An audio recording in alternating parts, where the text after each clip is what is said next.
बहुत पुरानी बात है। धारा नगरी में गंधर्वसेन नाम के एक राजा राज करते थे।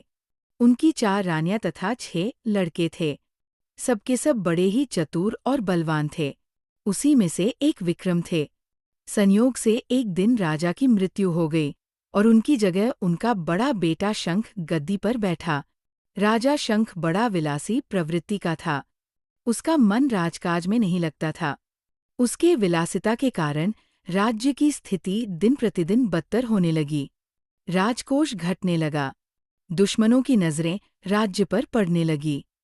प्रजा के साथ ही सभी मंत्रीगण चाहते थे कि विक्रम राजा बने। विक्रम से भी राज्य की दुर्दशा देखी नहीं जाती थी। सभी लोग विक्रम के साथ थे। राजा विक्रम जब अपने राज्य वापस लौटे, भर्तृहरि के राजपाट छोड़कर वन में चले जाने की बात विक्रम को मालूम हुई तो वह लौटकर अपने देश में आया। आधी रात का समय था। जब वो नगर में घुसने लगा तो देव ने उसे रोका। राजा ने कहा, मैं विक्रम हूँ। ये मेरा राज है। तुम रोकने वाले कौन होते हो? देव बोला, मुझे राजा इंद्र ने इस नगर की चौकसी के लिए भेजा है। तुम सच्चे राजा विक्रम हो तो आओ, पहले मुझसे लड़ो, क्योंकि सिर्फ विक्रम ही मुझे हरा सकता है। दोनों में लड़ाई हुई। राजा ने जरा सी देर में देव को पछाड़ दिया। तब देव बोला, हे राजन, तुमने मुझे हरा दिया। मैं तुम्हें जीवनदान देता हूँ। इसके बाद देव ने एक कथा कही, राजन, एक नगर और एक नक्षत्र में तुम 3 आदमी पैदा हुए थे। तुमने राजा के घर में जन्म लिया, दूसरे ने तेली के और तीसरे ने कुम्हार के। तुम यहाँ पर राज करते हो। तेली पाताल में राज करता था और साथ ही वह महान साधक भी था।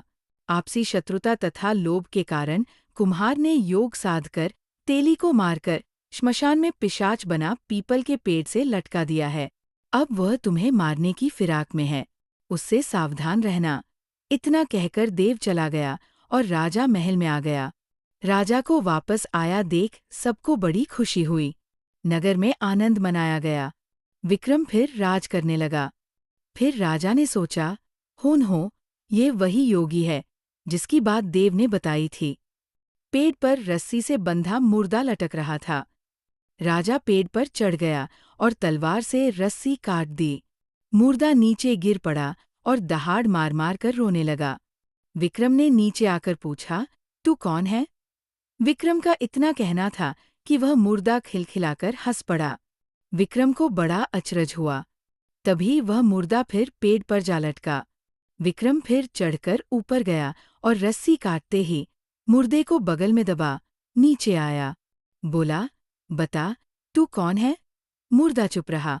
तब विक्रम ने उसे एक चादर में बांधा और योगी के पास ले चला। रास्ते में वह मुर्दा बोला, मैं बेताल हूँ। तू कौन है और मुझे कहाँ ले जा रहा है? विक्रम ने कहा, मेरा नाम विक्रम है। मैं धारा नगरी का राजा हूँ। मैं तुझे योगी के पास ले जा रहा हूँ। बेताल बोला, मैं एक शर्त पर चलूंगा। अगर तू रास्ते में बोलेगा तो मैं लौटकर फिर पेड़ पर जा लटकूंगा। विक्रम ने उसकी बात मान ली। फिर बेताल बोला, पंडित, चतुर और ज्ञानी, इनके दिन अच्छी अच्छी बातों में बीतते हैं, जबकि मूर्खों के दिन कलह और नींद में। अच्छा होगा कि हमारी राह भली बातों की चर्चा में बीत जाए। मैं तुझे एक कहानी सुनाता हूँ, लेकिन तुम हुआ भी नहीं करना, नहीं कोई प्रश्न। इसके बाद बेताल ने अपनी कहानी आरंभ की और दोस्तों, यहीं से बैताल 25 की कहानी शुरू होती है।